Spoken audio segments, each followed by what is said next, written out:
Did I write it down somewhere? I got it somewhere. Okay. All right. So this has been great. We're going to go in and see where we are.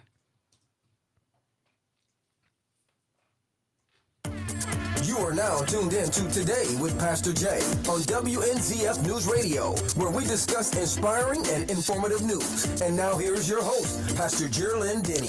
Good morning. Good morning. Wake up and good morning. And I am so encouraged because I'm alive, right?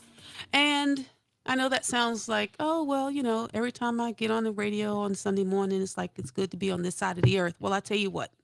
It's good because I get to do right today what I may have messed up on yesterday. I'm not sinless, I just sin less. So every day is another day to praise my Lord and Savior Jesus Christ, who absolutely is amazing in my life, where I get my strength from. The joy of the Lord truly is my strength, and I'm grateful and thankful to have my good friend and brother, the Honorable Will Furry, here to do a part two.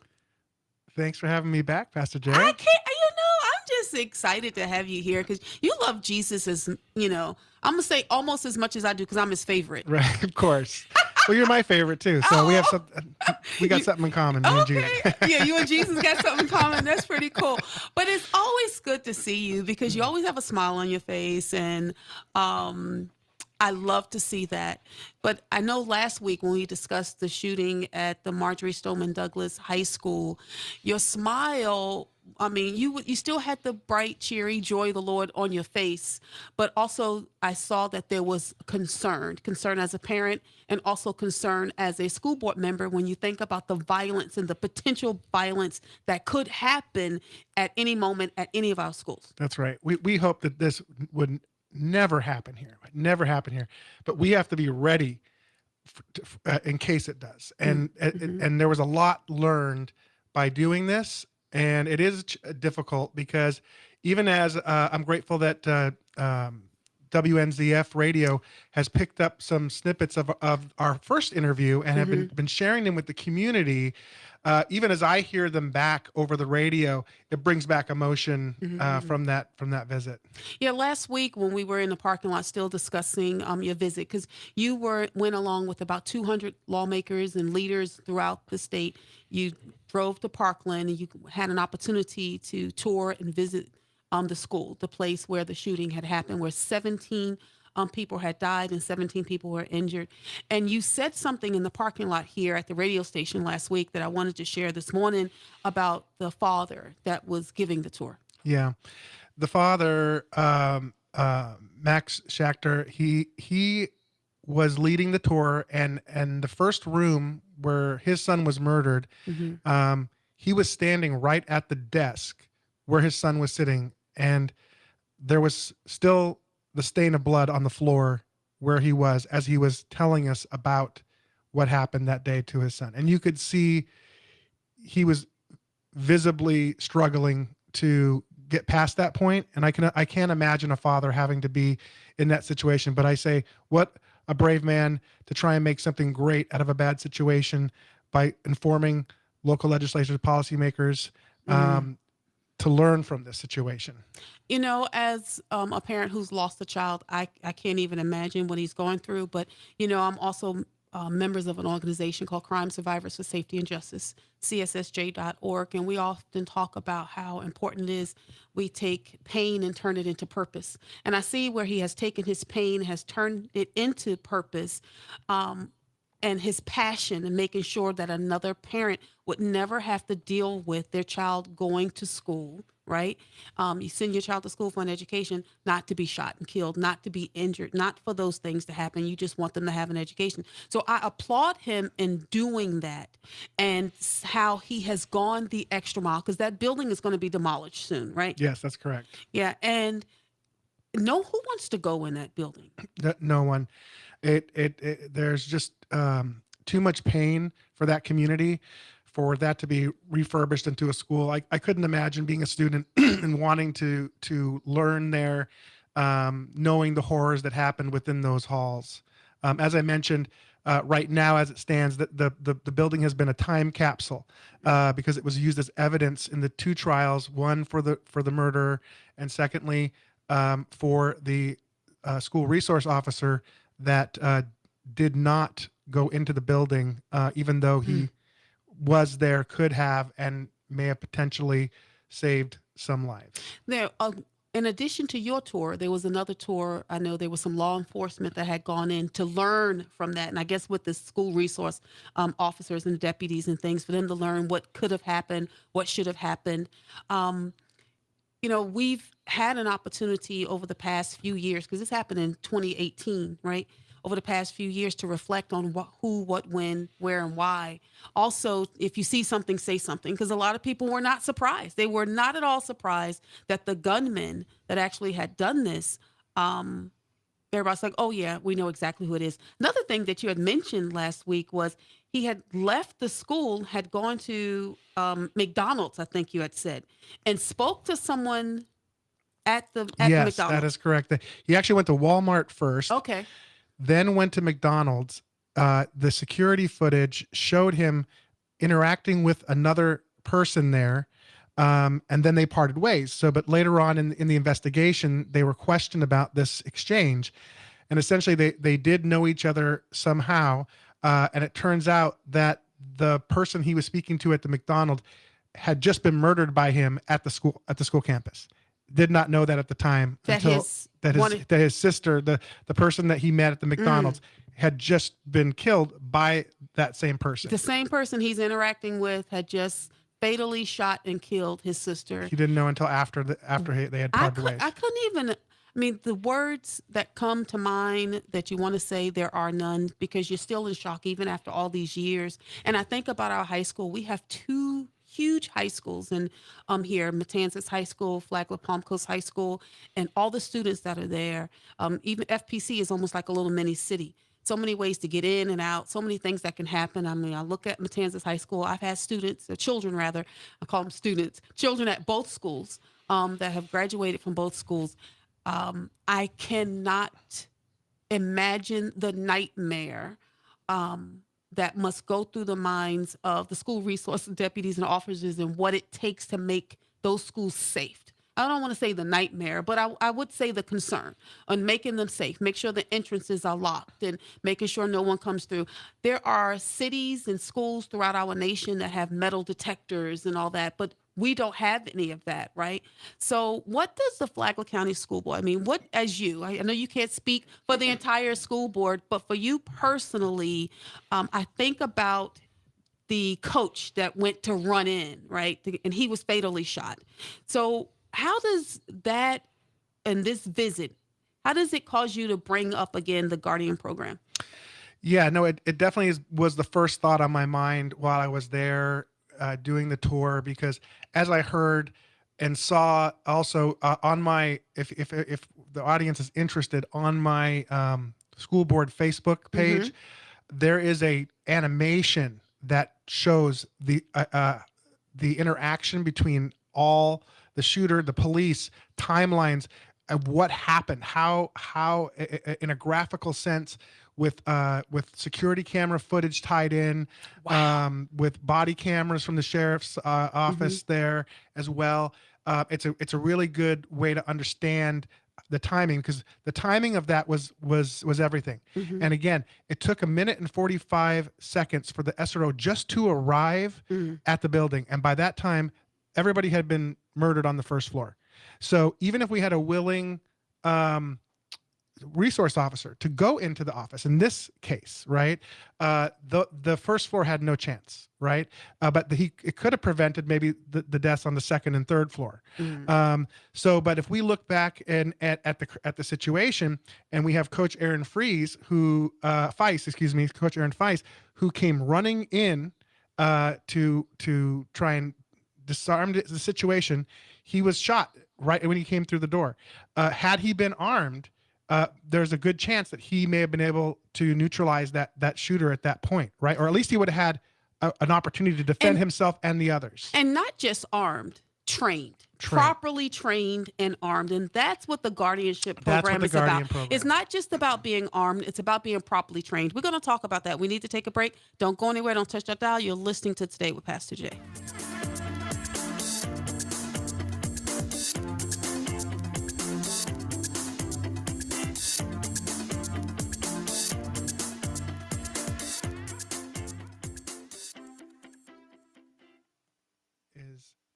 thing that we learned was about notification and reunification.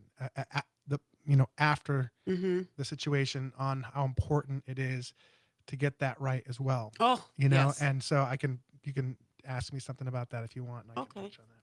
Oh, definitely. Definitely. Okay, so you ready? Welcome back. Welcome back. You're listening to Today with Pastor Jay, and I have the Honorable Will Furry. He's just going through recounting his visit at Marjory Stoneman Douglas High School. And we're on this Guardian program because it's important. I just went to the Florida Department, it's fldoe.org for those of you who want to go. If you go to Florida Department of Education website, they actually have a spot on the site talking about Coach Aaron Feist, Coach Scott Bagel, the Guardian program. It's Chris Hickson, Coach Aaron Feist, and Coach Scott Bagel Guardian program. And this program was established in 2018 through the Marjory Stoneman Douglas High School Public Safety Act. In its initial report, it found that having guardians in school is the best way to ensure highly trained personnel are in place to respond immediately in the event of a school shooting immediately. So in 2019, the legislature expanded the Guardian program to include Class D and G licensed security guards, as well as certain school district or charter school employees who volunteer to participate in the program. So this is a state funded, thing. And they're not just enlisting people. People are volunteers. Have we had any volunteers? I mean, I know we've been kind of going around. A handful of people have volunteered to be guardians within our county. Right. So it is, some of it is funded by the state. The training Right. is funding, and it's actually, that funding goes to the sheriff's office Oh, for the training, because okay. it has to be in partnership with your local law enforcement, right? Because they do the training for certain versions of it. There are 3 versions of this, really. You can have you can have guardians who wear a uniform that say I'm a guardian, and they're armed and trained. You have a version where you can have security guards, as you mentioned, as that was expanded. Okay. So you just like you would hire a security guard for your business, you would hire them for the school, but they're trained differently.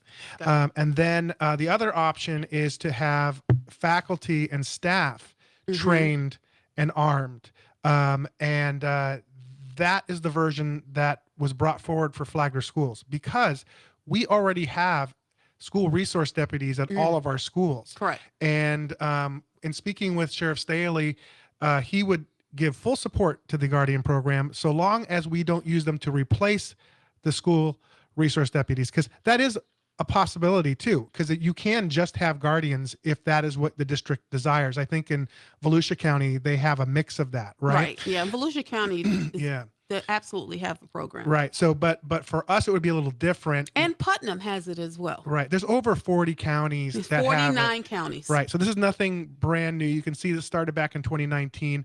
A lot of kinks, if any, were worked out along the way. We were planning on bringing forward, or we did bring a motion forward to approve the Guardian program at a board meeting not too long ago.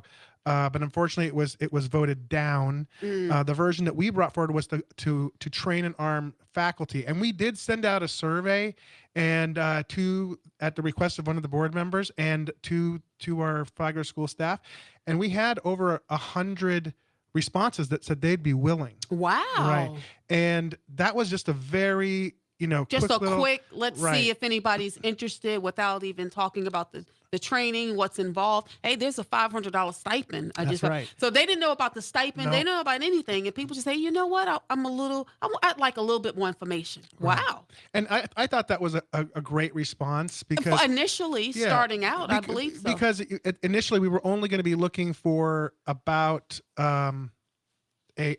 I think the number was somewhere under 15. Oh, okay. So if you think about it, if we only needed 15 out of a pool of 100, I think that was a pretty good. And the number, I don't remember exactly what the number of our, but this is a program that grows, it builds on itself. So Right. because the sheriff can only train so many at a time. So then once some go through the program, then you have others that would like to be in it. Then they go, I think it's Suwannee County now is up to over 60 guardians in their Oh, school. wow. And they're not much much larger than we are. And Okay. actually, they came to one of our security meetings and told us how it worked for them, and they had implemented this successfully. Well, when I So- think about Duval County, because Duval is very close to us, Duval County right now, they're on, I guess you can say, on track, unfortunately, this year to have 100 shootings this year just in that county. And frightening. yeah, it's very frightening. But fortunately for them, they have the Guardian program in Duval. So you just never know. And I know we have a phenomenal sheriff here and everybody loves him. His approval rating is great. You just never know. Well, the one thing about the version of the Guardian program that we wanted to put into place, Suwannee County does it this way, and they said that it's a big deterrent because they put signs out. Oh, yeah. We have the Guardian program, and the difference is that a shooter is always looking for the easiest way to accomplish what they want to accomplish. I mean, they're already hitting soft targets, so they're cowards, right? So they can easily identify who the school resource deputy is and where But he is. you don't know who the You Guardian don't know is. where a guardian is at any given time because they're in plain clothes, and right? And so just to kind of go back on how this works, to become a guardian, number one, you have to apply at the school, right? They have to do their own evaluation to see if they would want you to be a guardian, right? Then if they decide that they would, then you have to go through background check and psychological evaluation. Okay. All So that before the training. before and talking to the superintendent at the Suwannee County, he said there were some that applied that they just did not think that they would be a good fit for the program, and they never even got to the evaluations, right? Because they made the assessment. So I'm just saying there are many layers of determining if this person is fit for this role. And so then once you get past that, now you got to go to the sheriff, right? And you have to be now trained by the sheriff, and it's 144 hours of training. That's a lot. That's a lot of training. And it is very specific to school security. And these guardians can only engage if it's an active shooter situation. They cannot get involved in, A if they're fight. a fight. No, that's not their role. And it could be an administrator. It could be a teacher. We thought that somebody who's outside of the classroom would probably be the best candidate, but it didn't exclude that of a teacher being able to have be trained as a guardian either. So I'm glad you clarified that, because a lot of people would think, oh, they are armed. If there's a fight, they may come out shooting or something along those lines. That's not what the program is about. no, anything It's like just that. active shooter. Right. School administration will respond to those. The SRD on campus will respond to those. It is only in the event of that where they become a force multiplier. Mind you, our campuses are very large. Large, Right. extremely large. Especially our high schools, right? There's And- a couple of fences you can jump over. You can sneak in and out of school. My children aren't in the school anymore, but they used to tell me about how the students could, sneak in, sneak out, that type of thing. I mean, there's always if somebody's willing, they're going to find the way, right? We Right. do everything we can to prevent that from happening. And when it comes to getting on campus, though, we have cameras everywhere, and something that is really helpful, which was not available to Parkland, is the sheriff can actually see our cameras. They're not monitoring them, but if something happens, They can see. immediately they can log in and see the cameras, and that strategically could tell them where they need to send the help rather than have to figure that out while they're on campus, right? One of the things that happened while my children were in school here in Flagler County is there was a student, and he would have the color of the day, pretty much. It was their safe color. And he would tell people what color to wear in case he would come to school and decide he was going to shoot up something. Kid you not, this happened here in Flagler County. In case he decided he wanted to shoot something or shoot someone or whatever, and they would joke about it. My daughter came home and said, Mom, the color today was red or the color today was pink or whatever. And he would tell the kids beforehand, wear the color tomorrow, because just in case I decide to show up and shoot, if you're wearing the safe color, I won't shoot you. Well, and this is one of those moments where we go back to see something, say something. Again, Oh, trust me, right? They said something. It sounds like they did, and Yeah. that was the right thing to do. And if and again with this shooter down in Parkland, it was no surprise, as you mentioned earlier. Everybody said it knew. must be this person, and it turned out to be. All right, well, we got to take another break. Don't go anywhere. Don't touch that dial. You're listening to Today with Pastor Jay.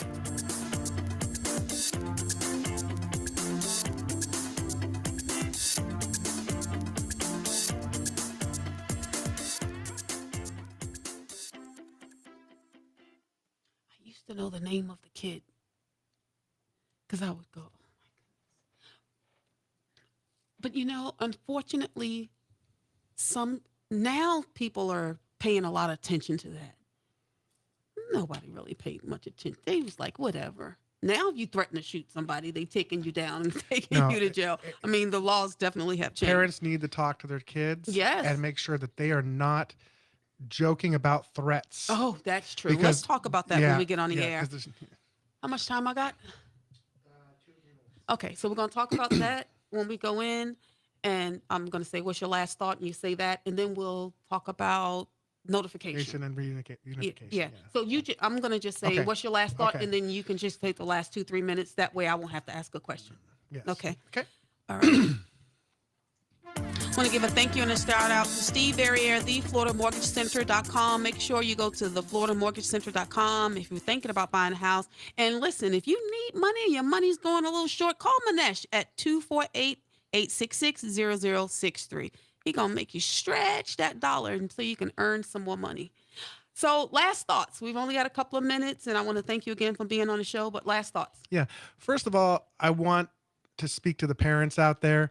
When it comes to your children on social media or at school, making threats of any kind toward the school or toward another student will be taken as serious. The sheriff's office has a zero tolerance on this. If they find it on, they're going to come and arrest your child. So I'm talking about threats to our campuses, threats to individuals. Don't talk to your kids and tell them they may be joking, but we're not going to see it as a joke. We have to take it seriously, because it's that kind of complacency that led potentially to what happened in Parkland and maybe other situations, right? So please have that conversation with your children, because we do not want that outcome for them, right? And secondly, something else I learned from that visit, safety and security and hardening our campuses and our buildings. Definitely, there was a lot of things to learn there, but something more close to the heart was when we were told about notification and reunification. And this was an area where they did not have the best plan in place. They did what they could. They had to kind of make some of it up as they went along. And it was the time that parents were notified that their loved ones had perished had reached into the early hours of the AM. My goodness. Yes, afterwards. And we know an investigation is important, and we trying to save life is paramount right after an event like that.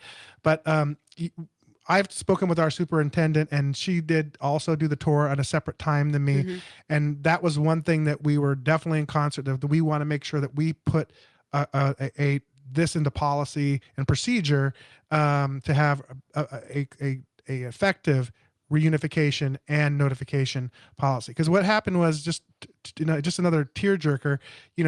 They were in a hotel, and one by one they were told that their loved one had perished. So one person is notified, and then they start wailing with grief, and the others that are still waiting are hearing this, and they're like, So is that What- us? is Are that we us? next? Are we next? Exactly. Yeah, And it it was kept going down it just the line. and it was all well intentioned, but when you go back and look at things, that was just not Not a good procedure. a good procedure. Yeah. So these are other things that we learned from Well, I them. want to thank you for that. And you had a moment to speak or listen to the Speaker of the House real quick. Yes. So Today, we got any legislative update well, or something? not a lot of new legislation. I will tell you that they have brought a lot of great policy in the last session for education, That's school right. choice, and they're going to continue building off of that, right? Okay. Speaker Renner has been a champion for education in Florida, along with our great governor, Ron DeSantis, and I'm grateful to them. And today at Hammock Beach, he gave a great legislative preview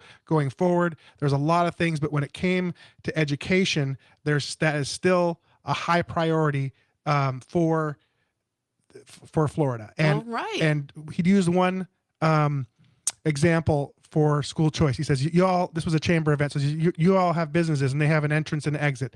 Well, a lot of kids had never had an exit if they were at a failing school. And now school choice has given them an exit and a new opportunity to learn. Well, that's a great idea. I love school choice. You know, the rich have had school choice forever. They could afford to send their child to any school they want to send their child to.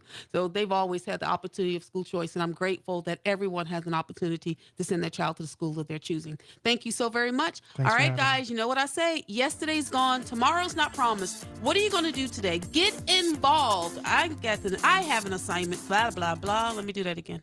Let's try it again. Yesterday's gone. Tomorrow's not promised. What are you going to do today? Here's your new assignment.